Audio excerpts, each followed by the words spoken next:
প্রধান উপদেষ্টা জাপান সফরে আছেন। এই সফরে আবারও বাংলাদেশের রাজনীতি নিয়ে কথা এসছে।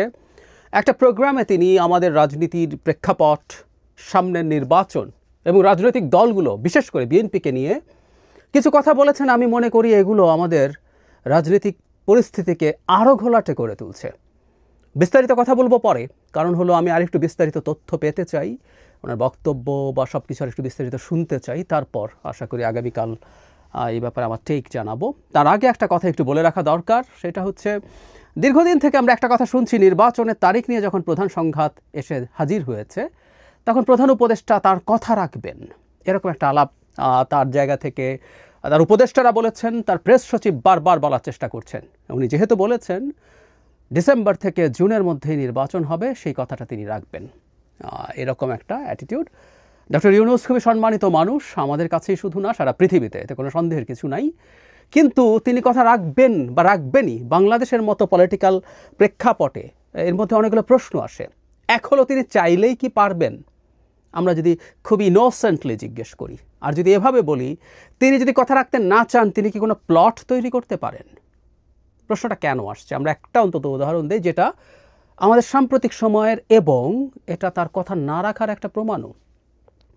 ডক্টর ইউনূস 5 তারিখের পর থেকে যখন তিনি দায়িত্বে এসছেন, তখন থেকেই বেশ কয়েকবার 7-8 বার দেশের মিডিয়ার সাথে বিদেশি মিডিয়ার সাথে বারবার বলেছেন, 7-8 বার হবে সংখ্যাটা কমপক্ষে, আওয়ামী লীগকে তাঁরা নিষিদ্ধ করতে যাচ্ছেন না।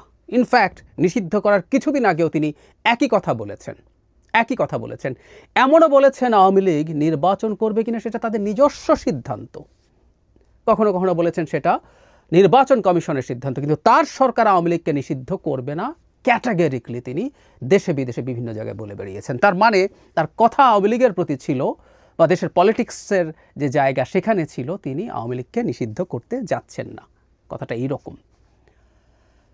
কি দেখলাম আমরা? আওয়ামী লীগ নিষিদ্ধ হলো। একটা কথা একটু বলে রাখা ভালো, আওয়ামী লীগের জন্য আমার কোনো রকম কোনো এই নিষিদ্ধ করা নিয়ে থিওরিটিক্যাল আলোচনা আছে, কিন্তু কোনো ক্ষোভ, কোনো খারাপ লাগা কিছুই নাই। আওয়ামী লীগকে আপনারা যারা এখন নতুন সমালোচনা করেন, তাদেরকে বলে রাখি, আমার ট্র্যাক রেকর্ডটা একটু দেখে আসবেন।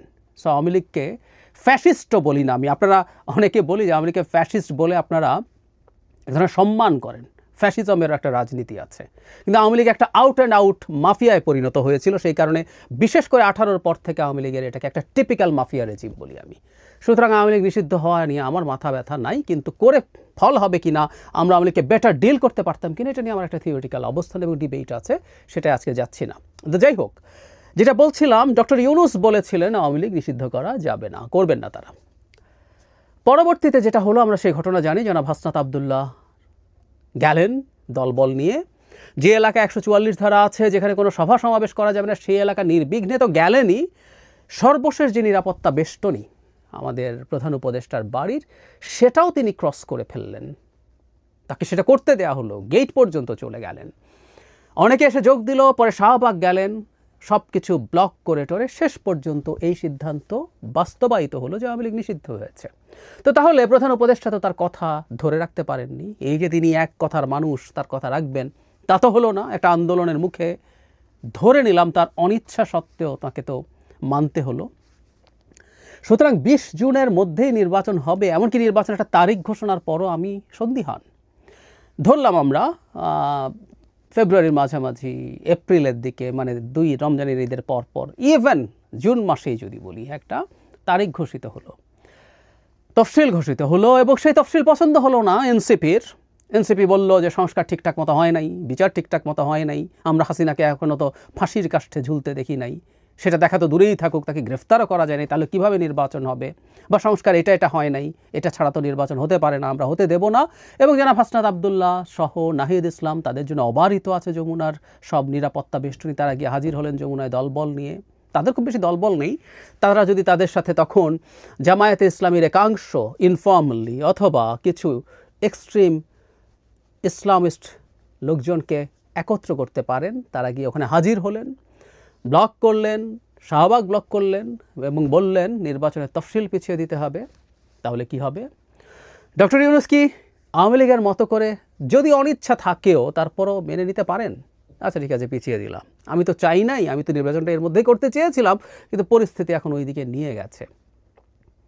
ওয়ার্স্ট কেস সিনারিও, সরকারই যদি এরকম একটা পাতানো খেলা খেলে, কথাগুলো খোলাখুলি বলে ফেলা ভালো, খুবই হার্শ শোনাতে পারে, কিন্তু আমরা এমন একটা টার্বিউলেন্ট পলিটিক্যাল অ্যাটমসফিয়ারে আছে, আমাদের ন্যূনতম শঙ্কার জায়গাগুলো এক্সপ্লিসিটলি বলে রাখা দরকার, কারণ আমাদের সমাজে এগুলো নিয়ে আলাপ হওয়া দরকার।